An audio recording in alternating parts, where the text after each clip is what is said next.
ഏട്ടൻ്റെ ലഞ്ച് ബോക്സിൽ ഇന്ന് എന്തൊക്കെയാണ് വെക്കണമെന്ന് നോക്കാം കേട്ടോ. നമ്മൾ ചോറാക്കി കൊടുക്കുന്നുണ്ട്. ചോറൊക്കെ ആക്കി കൊടുത്തിട്ട് നമുക്ക് മേൽഭാഗമൊക്കെ ഒന്ന് സെറ്റാക്കി എടുത്ത ശേഷം ചെറിയുള്ളി വെച്ച് കൊടുക്കാം കേട്ടോ. അപ്പോൾ നമ്മൾ ചെറിയുള്ളിയും വെച്ച് കൊടുക്കുന്നുണ്ട്. ഇന്നത്തെ നമ്മുടെ ഉപ്പേരി മുട്ടക്കോസ് ഉപ്പേരിയാണ് കേട്ടോ. അപ്പം മുട്ടക്കോസ് എന്ന് പറയുന്നത് നമ്മൾ കാബേജിനെയാണ് കേട്ടോ മുട്ടക്കോസ് എന്ന് പറയുന്നത്. അപ്പം നമുക്ക് മുട്ടക്കോസ് ഉപ്പേരി ആക്കി കൊടുക്കാം.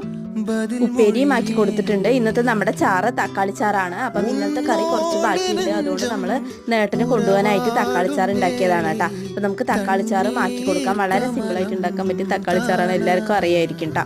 അപ്പം നമുക്ക് തക്കാളി ചാറും ആക്കി കൊടുക്കാം. വാഴല വാട്ടിയത് വെച്ചു കൊടുക്കാം. അതിലോട്ട് നമുക്ക് മീൻ വറുത്തതും ആക്കി കൊടുക്കാം കേട്ടോ. ഇത് നമുക്ക് കിട്ടിയിരിക്കുന്ന മീൻ സിലോപ്പിയാണ്. അപ്പം നമുക്കൊരു 3 സിലോപ്പിയെ കിട്ടിയിട്ടുണ്ടായിരുന്നു. അപ്പം അതിന് ചെറുതായി കട്ട് ചെയ്തിട്ടാണ് കേട്ടോ നമ്മൾ വറുത്തെടുത്തിരിക്കുന്നത്. അപ്പം നമുക്ക് 3-4 കഷ്ണം മീനും ആക്കി കൊടുക്കാം. അപ്പം ഇതൊക്കെയാണ് കേട്ടോ ഇന്നത്തെ ഏട്ടൻ്റെ ലഞ്ച് ബോക്സിലുള്ളത്. ഇന്നത്തെ ലഞ്ച് ബോക്സ് എല്ലാവർക്കും ഇഷ്ടപ്പെട്ടു എന്ന് വിചാരിക്കുന്നു കേട്ടോ.